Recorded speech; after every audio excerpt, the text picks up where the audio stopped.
Transformados, un viaje hacia la vida abundante. Un viaje hacia la vida abundante, es el subtítulo. Y estuvimos viendo en la primera sesión que Dios tenía un plan para nosotros y un propósito. Y era que fuésemos hechos conforme a la imagen de su Hijo Jesucristo. Eso es un propósito maravilloso, fantástico, que Dios haya querido pues establecer esto, ¿no? Y estuvimos viendo pues el ejemplo del gusanito a la mariposa y todo lo demás, ¿no? ¿Recordáis? El título era Entendiendo el plan de Dios. Hoy vamos a seguir con la segunda sesión de este camino hacia la vida abundante y el tema de hoy es viviendo en el perdón. Viviendo en el perdón. Se ha quedado esto un poquito pillado, ¿no? Bueno. Mira, ahí está. Os voy a leer una historia, permitidme que os la lea. Es un pequeño relato, para introducirnos.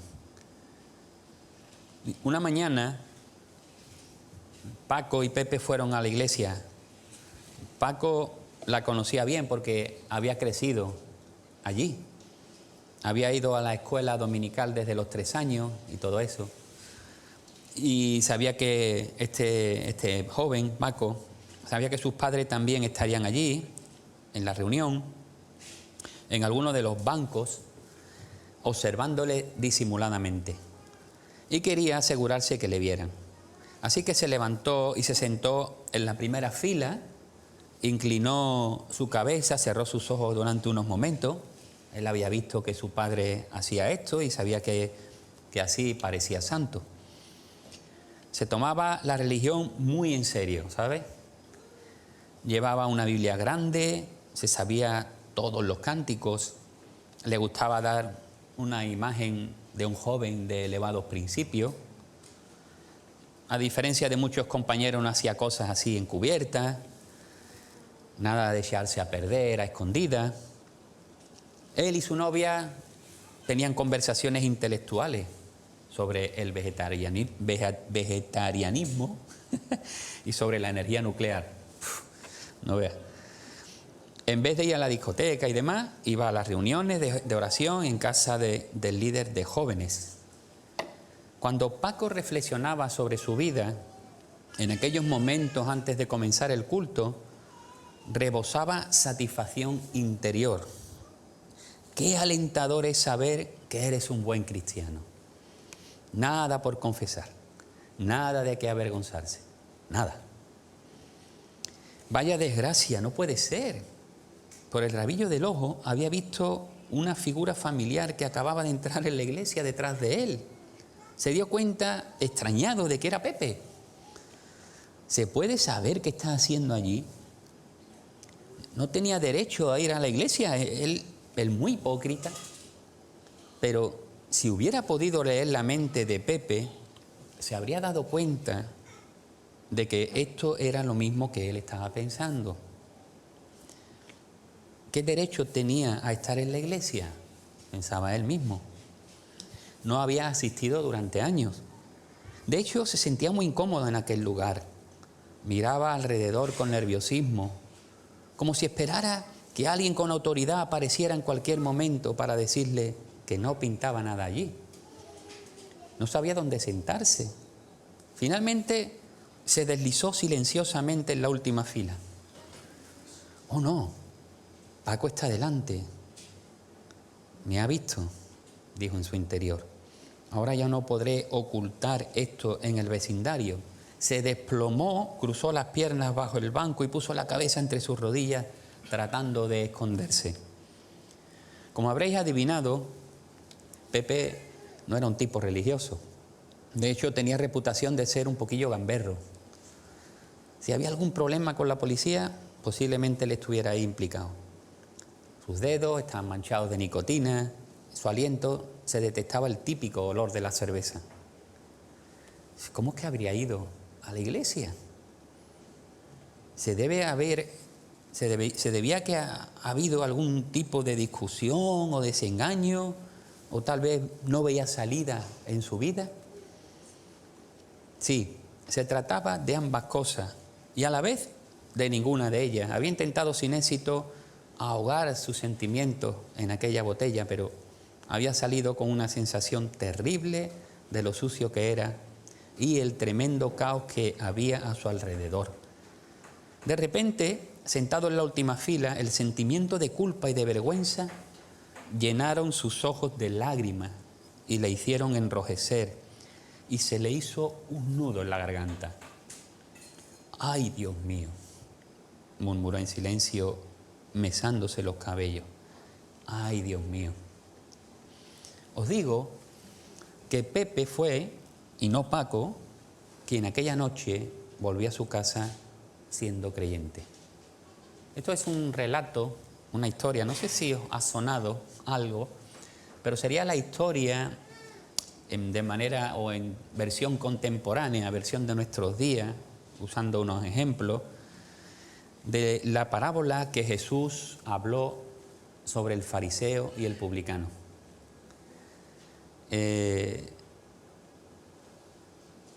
Lo difícil de las parábolas es entender o percibir la emoción, el impacto que tuvieron las palabras de Jesús en aquel momento.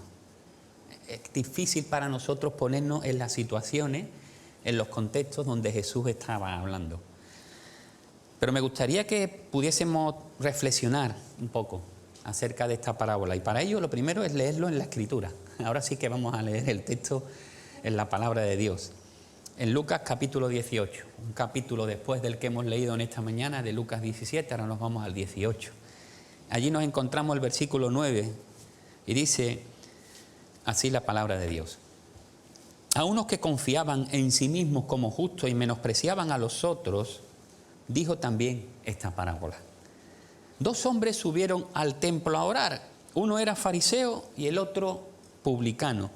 El fariseo, puesto en pie, oraba consigo mismo de esta manera: Dios, te doy gracias porque no soy como los otros hombres, ladrones, injustos, adúlteros, ni aun como este publicano. Ayuno 2 veces a la semana, doy diezmos de todo lo que gano. Mas el publicano, estando lejos, no quería ni aun alzar los ojos al cielo, sino que se golpeaba el pecho diciendo: Dios, sé propicio a mí, pecador. Os digo que éste descendió a su casa justificado antes que el otro, porque cualquiera que se enaltece será humillado, y el que se humilla será enaltecido. Bueno, como sabéis, el objetivo de esta serie que hemos iniciado es que podamos descubrir, que podamos discernir, investigar en aspectos que pueda haber en nuestra vida y que con los que o que no hayamos percibido o que están ahí y no nos están permitiendo o no estamos permitiendo que Dios haga la obra que quiera hacer con nosotros. A veces nos quedamos en la superficie del cristianismo y la idea es que podamos mirarnos, hacernos un análisis profundo, ¿no? En esta parábola se podría ver de varias maneras o varios temas pueden surgir de ella. Vamos a estar viendo el tema del perdón. Vamos a estar intentando de entender un poco, viendo cuál es la necesidad que nosotros tenemos de perdón, aun siendo creyentes, y cómo las condiciones necesarias del perdón, y cómo podemos disfrutar y vivir la vida del perdón. Así que vamos a ver algunos aspectos de esta. Espero que el Señor pues nos ayude pues también a vernos nosotros como somos, ¿no? Lo primero es la necesidad del perdón. Dice ahí: cualquiera que se enaltece será humillado, pero el que se humilla será enaltecido. Una de las dificultades, ¿no?, como digo, de las parábolas es entender el contexto. Yo creo que Jesús, hablando en ese ambiente religioso, en ese ambiente donde un fariseo era una persona que se dedicaba estrictamente a cumplir la ley de Dios, una persona que intentaba vivir en todos los mandamientos que se habían estipulado, que ellos mismos se habían creado para no caer en pecado y quedarse si acaso en los bordes. Escuchar de Jesús de que esa persona que intenta, que se esfuerza, que quiere vivir de acuerdo a la voluntad de Dios, puede ser una persona que esté lejos de Dios, eso tiene que ser un impacto tremendo. Hoy estábamos hablando de samaritanos que se convierten, de publicanos que también se acercan a Dios, y de confundirse con las bendiciones de Dios y el Dios de la bendición. Y aquí igual, confundirse con que nosotros estamos cerca de Dios porque hacemos una serie de cosas y realmente podemos estar muy confundidos, ¿no? ¿Qué es lo que estuvo mal en la oración de este fariseo y bien en la oración del publicano? Porque Dios da una sentencia que para nosotros sería es impresionante, ¿no? Fijaos, lo que ocurre es esto. Dios, te doy gracias porque no soy como los otros hombres. Dios, te doy gracias porque no soy como los otros hombres.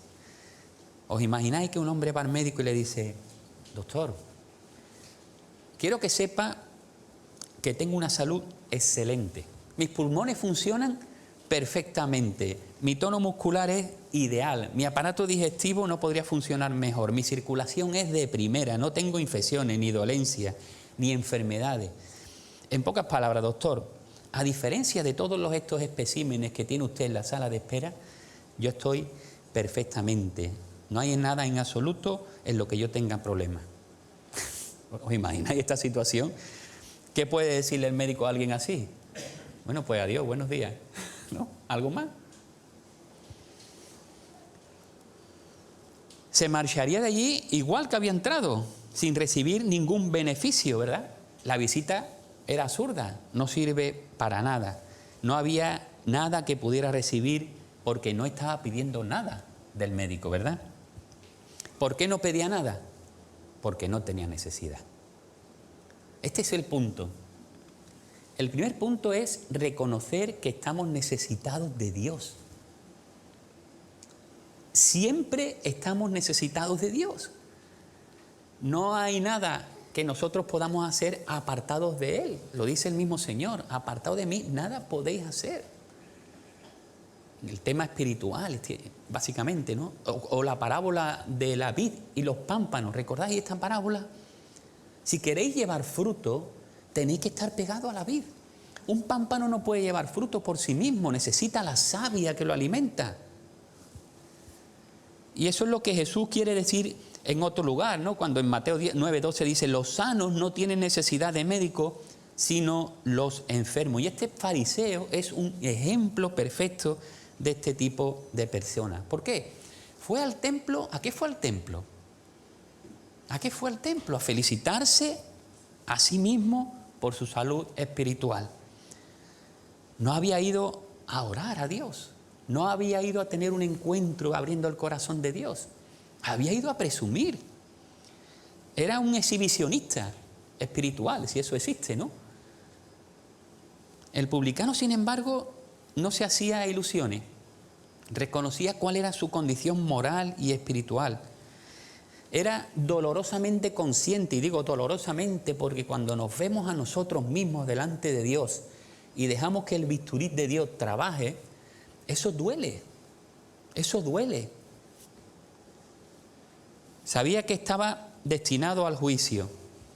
Y por esta razón, solamente lo que se escucha de sus propios labios es: Dios, sé propicio a mí, pecador. Y es curioso porque en el original hay un artículo ahí que es interesante: Dios, sé propicio a mí, el pecador. No está diciendo: Dios, sé propicio a mí, pecador. Entre todos los pecadores que hay, yo soy uno más. Ese el pecador le hace o le da un énfasis tremendo, ¿no?, a su persona. Se siente el único, quizás, pecador del universo. Hay una pregunta: ¿hasta qué punto tenemos hambre de Dios? ¿Hasta qué punto anhelamos de su gracia? Estaba pensando en el Salmo 42, ¿no? Como el ciervo busca por la corriente de las aguas, así clama, oh Dios, por ti, así clama, oh Dios, por ti el alma mía, ¿no? O el Salmo 63, mi alma tiene sed de ti. Ese tipo de expresiones que encontramos en la poesía, ¿no?, en los salmos, que revelan el ansia, el deseo que tenían estos hombres de Dios. Y a lo largo de la historia vemos hombres que han servido a Dios, que han amado a Dios, que tenían y que nos dejan escrito con una profundidad de un anhelo y un deseo y un hambre por Dios. ¿Tenemos hambre de Dios así?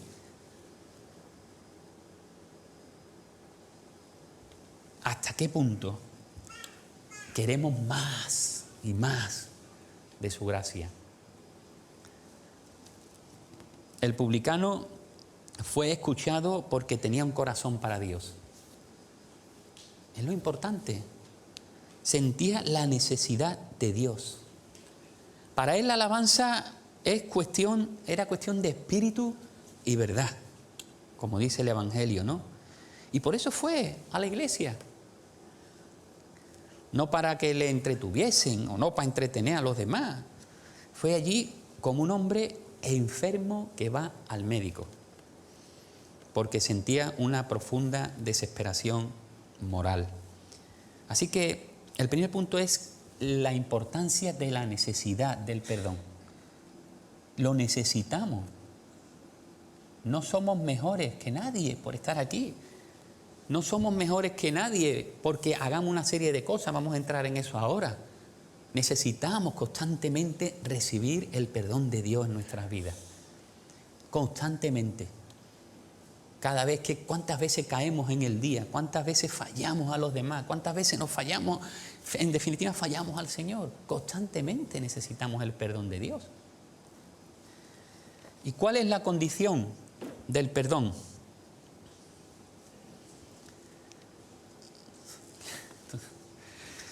Sentir que realmente somos culpables delante de Dios. Fijaos, Dios sé propicio a mí, pecador. La culpa no es solo una emoción. Creo que puede ser una emoción o un sentimiento, ¿no? Sentirse culpable. Pero es una realidad. En nuestro tiempo, la culpa parece que ha dejado de formar parte de la experiencia humana, digamos, normal, ¿no? Parece que se ha convertido en algo que es patológico. Es un síntoma de enfermedad emocional, de una anormalidad mental y no una respuesta moral adecuada debido al pecado que hay en nosotros. Antiguamente, cuando había en una persona remordimiento de conciencia por algo que había hecho mal, oye, pues ve al sacerdote, ¿no? Ahora te mandan al psicólogo de momento. Que tiene su lugar, que ya me conocéis. Pero estoy hablando de la culpa, del perdón, de sentirnos que hemos hecho mal. Y que eso necesita ser perdonado, necesita ser reconocido y confesado para que Dios lo perdone. El tema no es venir a la iglesia, ¿no? Y para sentirte bien o como una alternativa, ¿no? de un tratamiento, no. Cuando vamos a la iglesia para sentirnos mejor con nosotros mismos, para sentirnos que estamos bien, estamos en la superficie. Y es un beneficio que pasa, ¿no? Porque yo me siento bien cuando vengo, me siento mejor. Yo recuerdo cuando estábamos en el otro lugar, en Triana, muchas tardes llegaba allí al culto de oración, cansado a veces, agobiado del trabajo, y para mí era un refrigerio. Claro que sí, tiene beneficios espirituales, pero el motivo de ir no debe de ser ese. El motivo tiene que estar en el corazón, en estar en la presencia de Dios. Hay maneras para liberar el sentimiento de culpa. Hay alguna gente que dice, bueno, yo no soy tan malo. Vamos a pensar en el fariseo ahora. Vamos a ver excusas, si se pueden decir excusas farisaicas. Bueno, vamos a dejarlo ahí. Es una obediencia selectiva. Mirad, yo no soy tan malo. Él se consuela a sí mismo con todos los pecados que no había cometido. Él dice, yo no soy un ladrón, ni soy injusto, ni cometo adulterio. Entonces, él Es como decir, oye, que yo no soy un ladrón ni un adúltero, ¿vale? Ten cuidado. Pero ese pensamiento de pensar en ese tipo de pecados quizás más destacables o de más repercusión o, no sé, quizás más visible posiblemente, pueden crear una pantalla de humo en nuestra vida que sirva para meternos detrás, y ahí, detrás de esa pantalla de humo, podemos ocultar los muchos pecados que cometemos cada día. Esos otros pecaditos, por decirlo de alguna manera, llamado murmuración, deshonestidad en el trabajo, deshonestidad ante los impuestos, dejar de hacer el bien que podemos hacer, hacer asesión de personas, problemas de pornografía quizás, esas cosas que no se ven, ¿no? Pero yo no soy un adúltero, yo no soy un ladrón, yo no soy...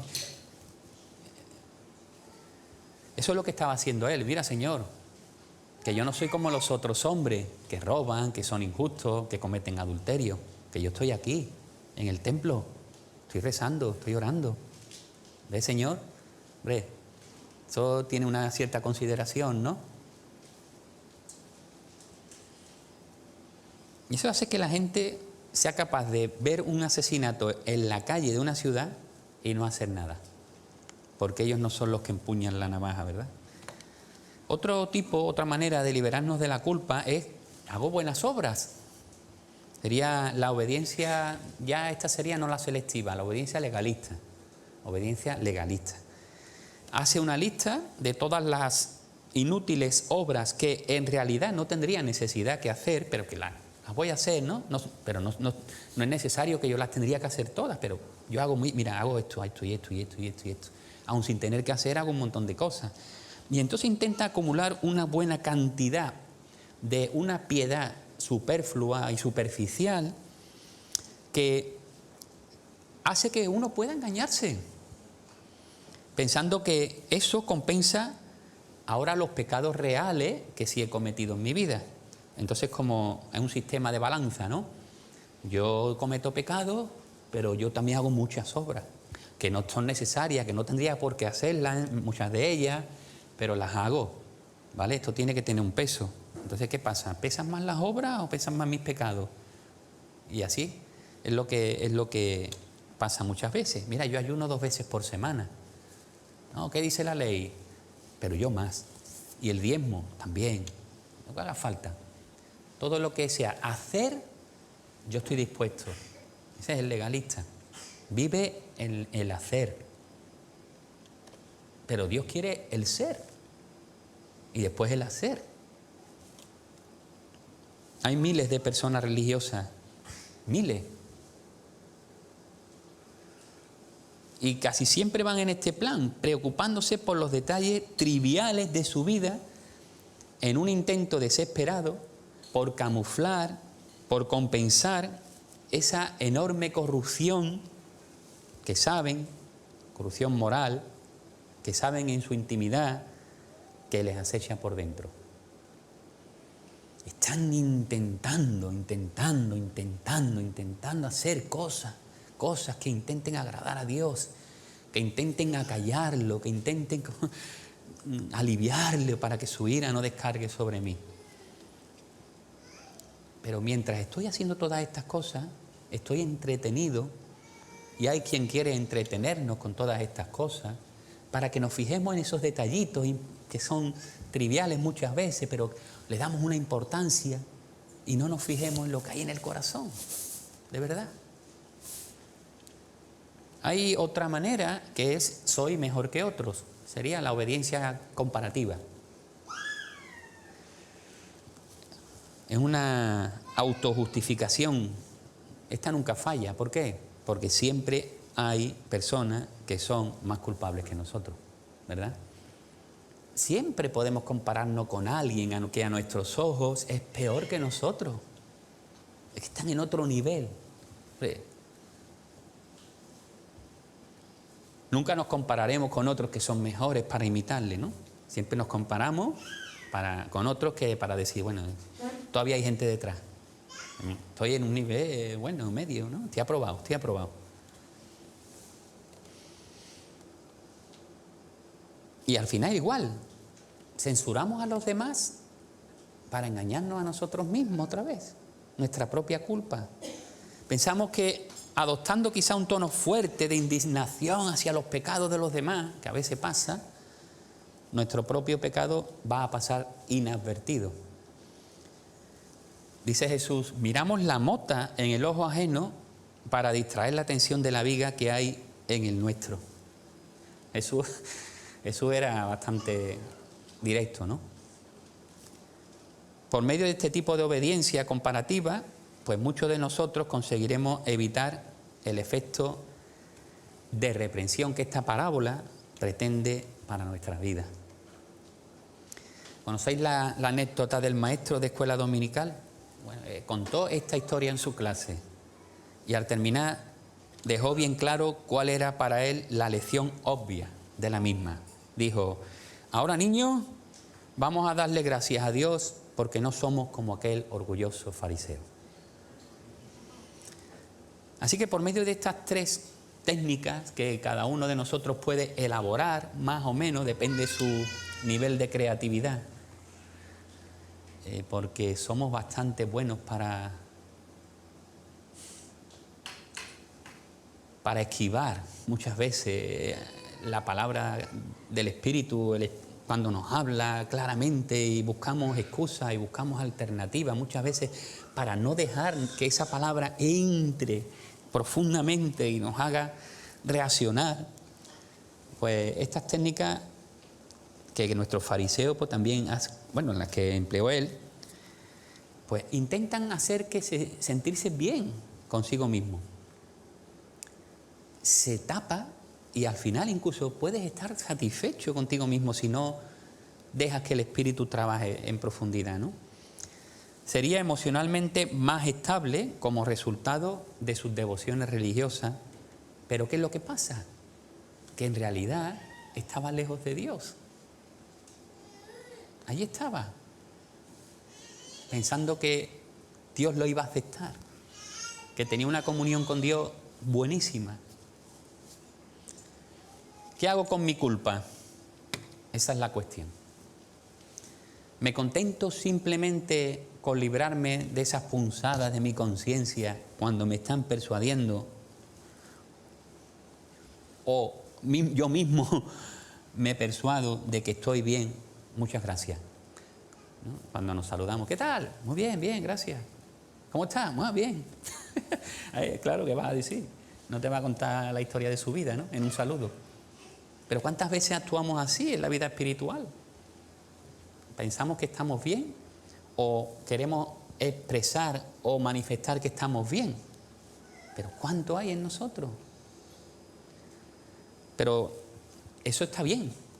Sentirse la necesidad de pedir perdón es bueno.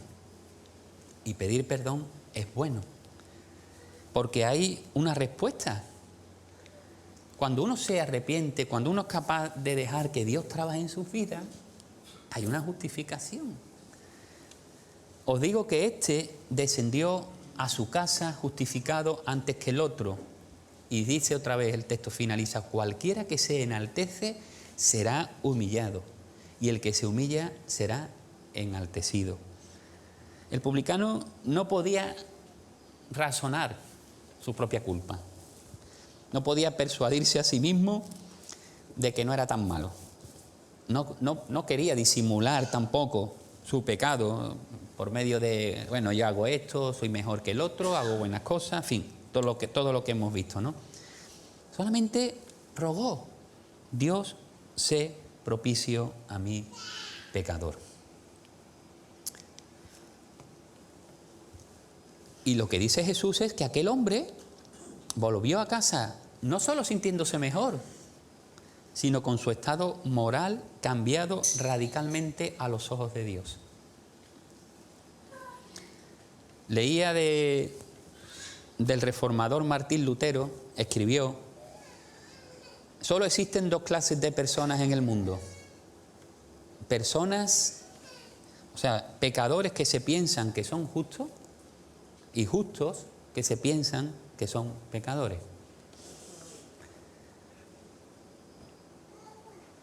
El que se enaltece será humillado y el que se humilla será enaltecido.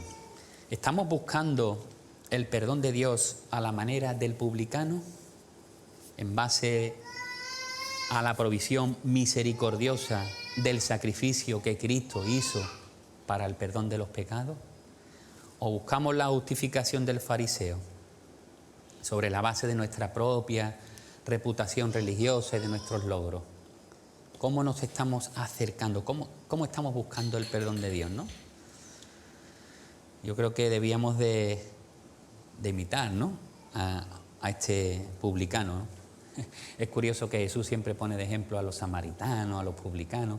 Es que en su contexto tan religioso de gente que le daba tanta importancia a la religión, a las normas, a las tradiciones, que invalidaban la palabra de Dios, como el mismo Jesús dijo, pues siempre tenía que usar a aquellos que estaban lejos del reino, según ellos, para demostrarle y hacerle ver que lo importante no son las apariencias y los ritos y las religiones. Me da pena que algunos grupos, aún llamados evangélicos, quieran volver a los ritos y a las tradiciones judaicas y a un montón de ceremonias y de alimentación y de ropa, cuando ya el Señor y la palabra, ¿no?, nos habla de eso claramente en el libro de los Gálatas y en otros lugares. La importancia está en el corazón y a partir de ahí las demás cosas saldrán. Entonces, tenemos que buscar la renovación de dentro afuera, como se ha escuchado también aquí. Bueno, ¿cuál es la respuesta? Ir y hacer lo mismo que el publicano, ¿no? Debemos mirar en la dirección en que lo hizo el publicano, a un sacrificio. ¿Pero cuál sacrificio? ¿El nuestro? No, el que Cristo hizo en la cruz. Ahí es donde tenemos que mirar, ¿no? Y debemos orar como lo hizo el publicano. Dios, sé propicio a mí. No reclamo perdón barato, no infravaloro la seriedad de mi crimen. Sé que el castigo que merezco por mi pecado es la muerte, pero por favor, Dios, acepta el que un digno sustituto con mayúscula haya pagado el precio en mi lugar y ten misericordia de mí, pecador. Y sobre todo necesitamos escuchar ese veredicto tranquilizador de Jesús, ¿no?, en esta oración. Os digo que éste descendió a su casa justificado. Nuevamente, ¿nos contentamos solo con una limitada terapia religiosa que nos permita sentirnos bien con nosotros mismos? ¿O anhelamos una limpieza radical de la verdadera culpa que reside en nuestras almas? Yo creo que todos queremos esto, ¿verdad? Yo creo que sí. Que lo que ansiamos y anhelamos más. No queremos quedarnos. El Señor nos salva, pero nos quiere llevarnos a la imagen de Jesús. Esto tiene un proceso, como vimos el otro día. A veces muy doloroso, pero es que esos cambios profundos tienen que darse en el corazón, no en la parte externa. Y yo creo que ahí es donde encontraremos la paz, el gozo, la libertad, la plenitud. Ahí es donde podremos desde ahí es donde podremos disfrutar del servicio a los demás, disfrutar de la comunión, disfrutar de la alabanza, porque habrá una motivación que superará incluso las cosas que envuelven todo lo demás. El teólogo Karl Barth expresa de una manera así muy perspicaz, ¿no?, muy inteligente. Dice, no nos gusta escuchar que hemos sido salvos solo por gracia. En realidad, no percibimos que Dios nos debe nada, que podemos vivir solo gracias a su bondad, que lo único que podemos tener es la gran humildad de un niño con muchos regalos. Hablando claro, no nos gusta creer, nos cuesta trabajo a veces. Somos muy humanos de querer hacer, de querer ser los protagonistas. Pues no está mal hacer. Hay que hacer desde el lugar que nos corresponde. El protagonista es Dios. Él es el que produce, es el que va a hacer y nosotros hacemos. Pero Él toma la iniciativa, Él es el que está en el lugar correcto, Él es el jefe, no nosotros, ¿no? Tenemos que creer en la grandeza del corazón misericordioso de Dios, lo hemos cantado, ¿no? Llévame a tu corazón, a tu corazón. El corazón de Dios es tremendo, enorme, grande. Creer en la suficiencia de su sacrificio, el sacrificio de Cristo.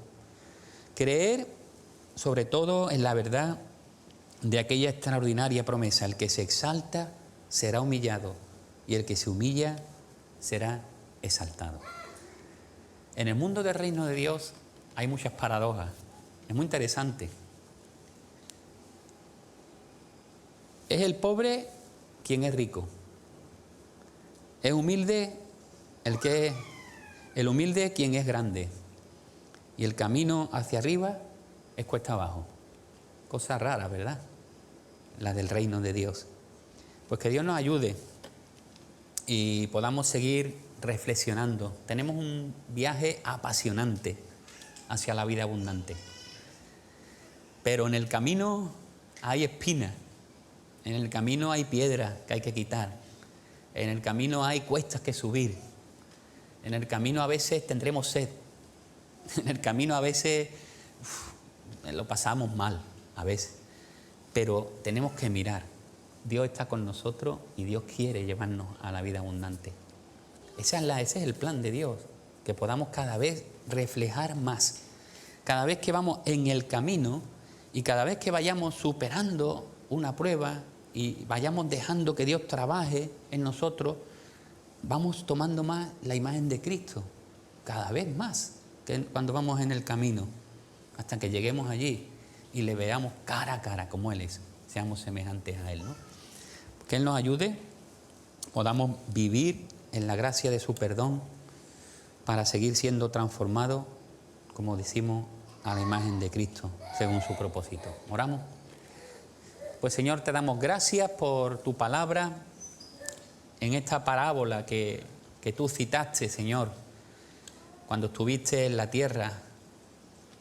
Enseña grandes lecciones. Ayúdanos, Señor, a ser humildes. Ayúdanos, Señor, a presentarnos delante de ti en nuestra condición tal como somos, Señor. No puede ser de otra manera. A ti no te podemos engañar, Señor. Tú sabes lo que hay en nuestro corazón. Ayúdanos, Señor, a ser íntegros delante de ti. Ayúdanos, Señor, para que permitamos, Señor, que el Espíritu Santo trabaje en nuestras vidas. Vaya quitando aquellas cosas que ya no son de tu reino, que no corresponden a esta nueva vida.